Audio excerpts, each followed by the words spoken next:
Друзья, я работаю над новым проектом, над новым курсом. 6 уроков. Я уже их сделал, начинаю монтаж. Курс будет называться «Детский портрет».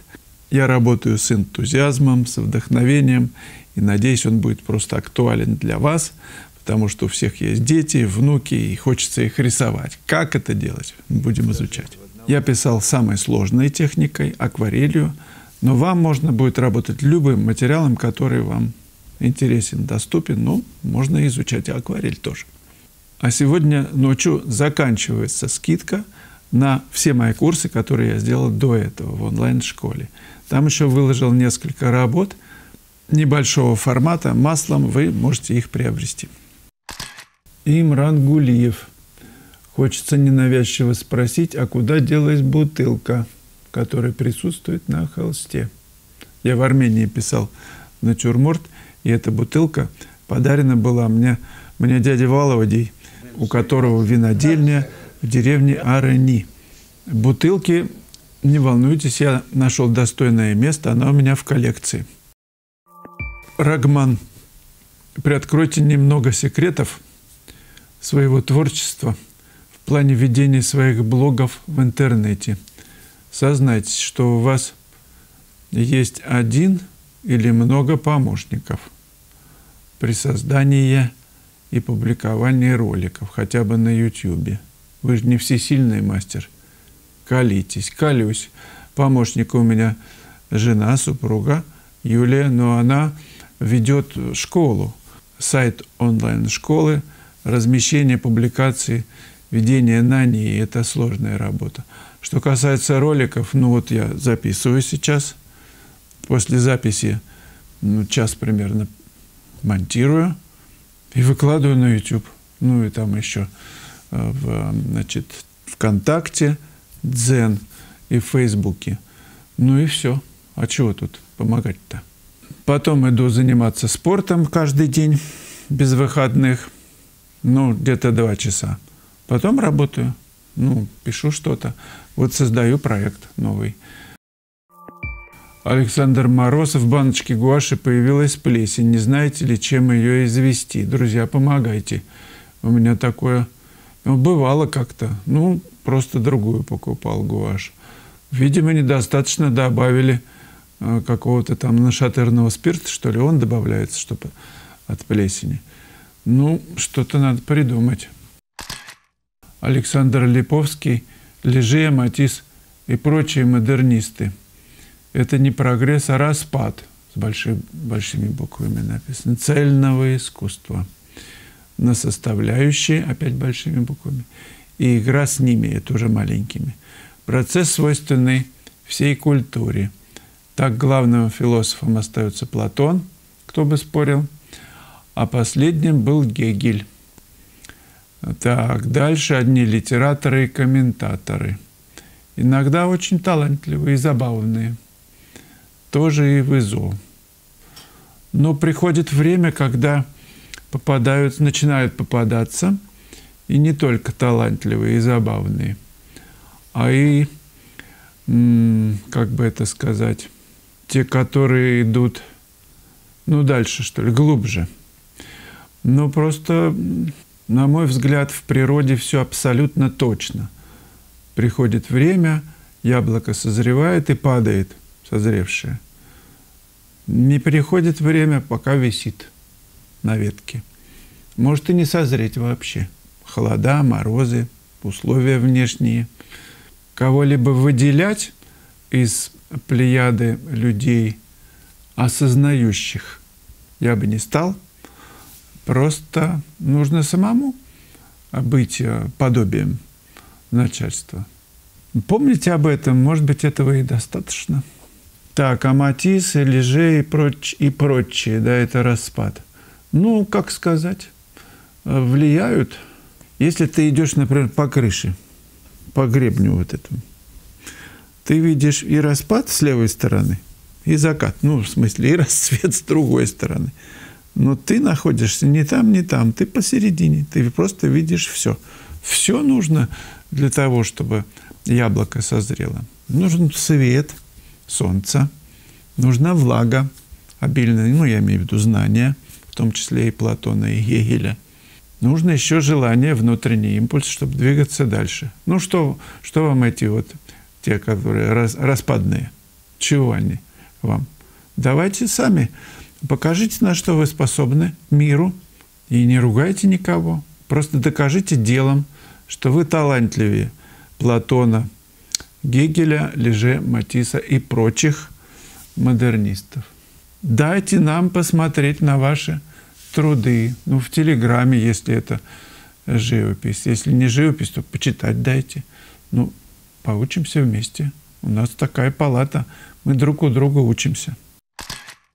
Рагман. Считаю, импрессионистами рождаются, а не становятся.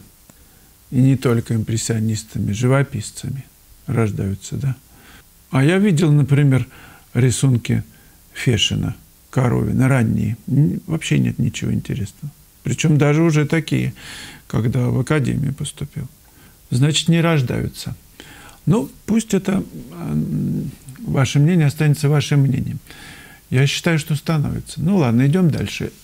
Ладно, допускаю техники наложения мазков и красок. Им можно где-то научить.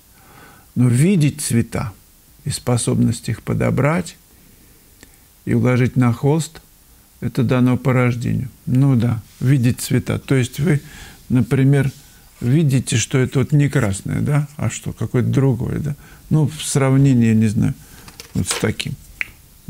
Мы же все одинаково видим, что это разница какая между розовым и красным и в тоне, и в цвете. Да если еще с белой рубашкой сюда прислонить. Но мы же видим разницу. Значит, видим мы одинаково, на мой взгляд. Как это вот положить на холст, этому учиться, да, согласен. Так, значит, вы считаете, что родился ребенок, и сразу он может уже либо видеть хорошо, либо плохо, да? Да, так, каждому свое, как сказал Понтий Пилат, кесарю кесарю. Если не видишь цвет, тон, тогда даже не пытайся. Даже повторить не сможешь, тем более сочинить.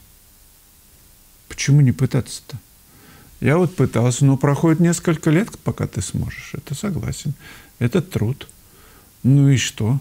Если ты любишь живопись человека, например, влюбился в девушку Рагмана, я влюбился, крылья вырастают за спиной, ты летишь на крыльях любви, ты все сможешь, что до этого не мог. То есть любить просто надо. Ну ладно, пока идем дальше. Так, потому что мы видим приблизительно одно и то же, но на холсте полная фантазия, импровизация художника, где цвет и тон играют главную роль. Слава, вы думаете, что можете передать свой талант и опыт ученикам? Но это далеко не так. Никто не увидит вашими глазами и вашим мозгом то, что видите вы, и тем более видением красок, которые нужно положить в нужное место. Так, пишу весь этот бред, потому что восхищен вашей палитрой, вашими мазками, умением выразить невыразимое. Спасибо. Гениально, хорошие тут слова еще. Спасибо, дорогой Рагман. Так, давайте разбираться, друзья. Значит, передать опыт, свой талант ученикам невозможно, никто не увидит вашими глазами. Да в этом смысл. Не нужно видеть моими глазами. Вы видите своими. Вы видите те же самые отношения, учитесь их брать, вот прям вживую, на холсте или там на акварельной бумаге, сравнивая. А дальше развиваете это, укореняетесь в этом, потому что вы начинаете уметь это выражать. Этому можно научиться.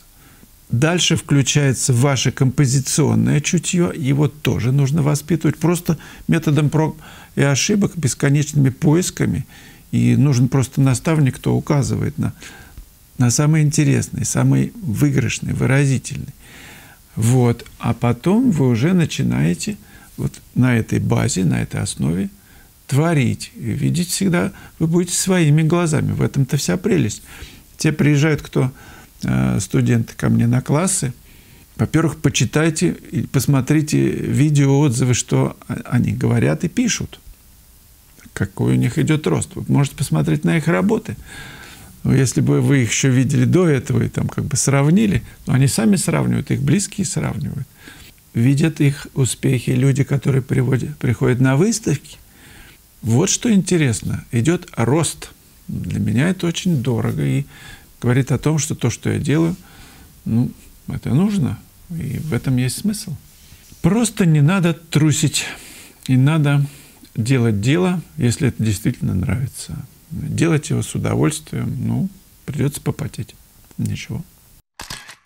Марина Арская пишет: ваши онлайн-уроки, особенно если получать обратную связь, дают возможность быстрого роста. Это ж не я придумал. Я их просматриваю по несколько раз и каждый раз открываю для себя что-то новое. Видеть процесс создания картины с комментариями художника бесценно. Спасибо, Марина. Короче говоря, дорогу осилит идущий. Давайте идти вместе, я помогу. Друзья, я набираю группы на мастер-классы. С 5 по 9 марта будет класс в Гурзуфе. В начале марта в Гурзуфе сказка, потому что пора цветения начинается. После него с 9 по 13 апреля мы поедем в Плес. С 1 мая по 5 мая будет класс на озере Гарда. Будут новые и очень интересные локации, приезжайте. С 7 по 11 мая я жду вас в Риме. Мы будем рисовать водными красками, я буду писать акварелью, темперой. Это будет незабываемый класс, ну, лучший город на Земле. Записаться на все мои классы можно на сайте, либо присылайте мне письмо в WhatsApp, либо на почту, куда хотите, в соцсети, в Telegram. Делейнел. Вячеслав, здравствуйте, здрасте. Скажите, а темные картины у вас есть? Ночь, луна и так далее. Показываю темные картины.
Друзья, комментируйте, задавайте вопросы интересные, буду отвечать.